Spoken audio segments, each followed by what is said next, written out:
بڑے خوش نصیب ہیں وہ لوگ جو محفل پاک میں بیٹھے ہوئے ہیں،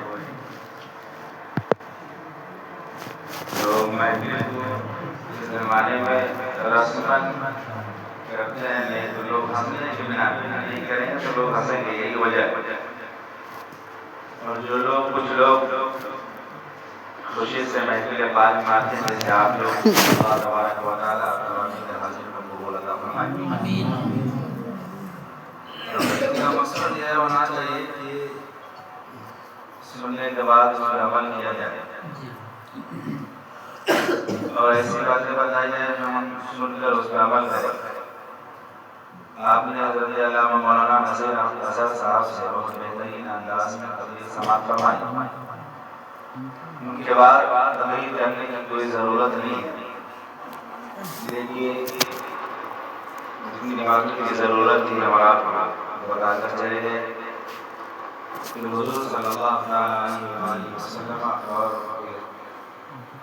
حضور صلی اللہ علیہ وسلم سب سے قریبی صحابیوں میں حضرت ابوبکر صدیق رضی اللہ تعالیٰ عنہ رسول بھی آپ نے حضرت علامہ مولانا مدثر صاحب سے سماعت فرمائی۔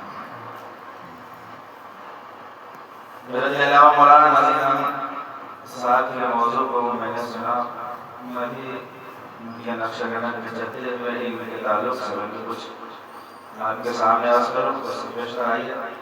آپ کریم صلی اللہ علیہ وسلم کی بارگاہ اقدس میں درود و سلام کی عالیہ صلوات پیش کرتے ہیں۔ بڑے باوز بلند اللہم صل علی سیدنا سیدنا مولانا محمد وعلی وسلم یا رسول اللہ صلی اللہ تعالیٰ علیہ وسلم۔ میں نے قرآن مقدس کے جس آیت کریمہ کی تلاوت کرنے کا شرف حاصل کیا، اللہ تبارک و تعالیٰ فرماتا ہے محبوب آپ فرما دیجیے کہ کیا جاننے والے اور نہ جاننے والے برابر ہیں؟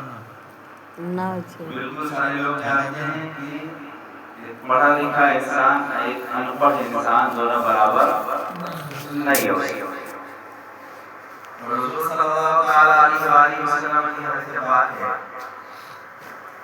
کہ ہر مسلمان مرد و عورت کو علم حاصل کرنا فرض ہے، اور بہت سا علم حاصل کرنا فرض ہے۔ اس میں سب سے پہلا ہے علم عقائد۔ انسان عقیدے کے بارے میں علم رکھتا ہو، عقیدے کے بارے میں جاننا ضروری ہے۔ اگر عقیدے کے مسائل نہیں جانتے، سمجھتے اور نہیں پڑھتے، جب اس کا عقیدہ ہی درست نہیں رہے گا پھر وہ آدمی کسی کام کا نہیں رہے گا۔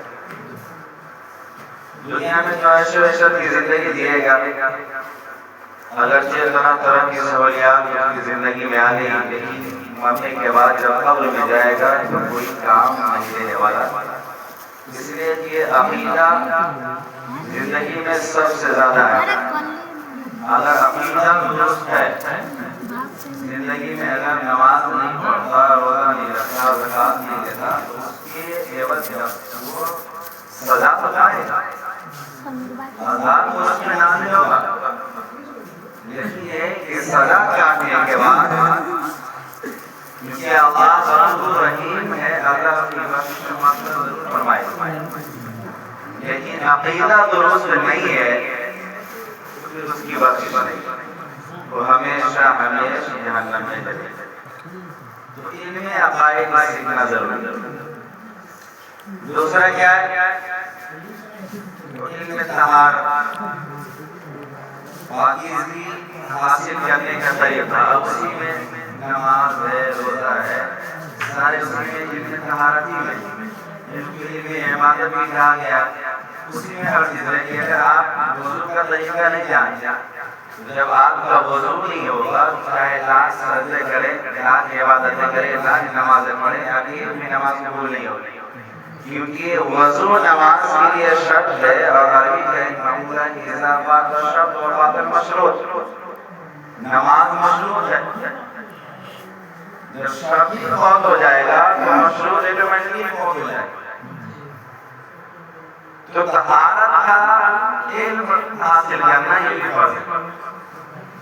جب طہارت حاصل کرنے کا طریقہ نہیں معلوم ہے، پھر نماز پڑھنے کا طریقہ آپ کو کہاں سے معلوم؟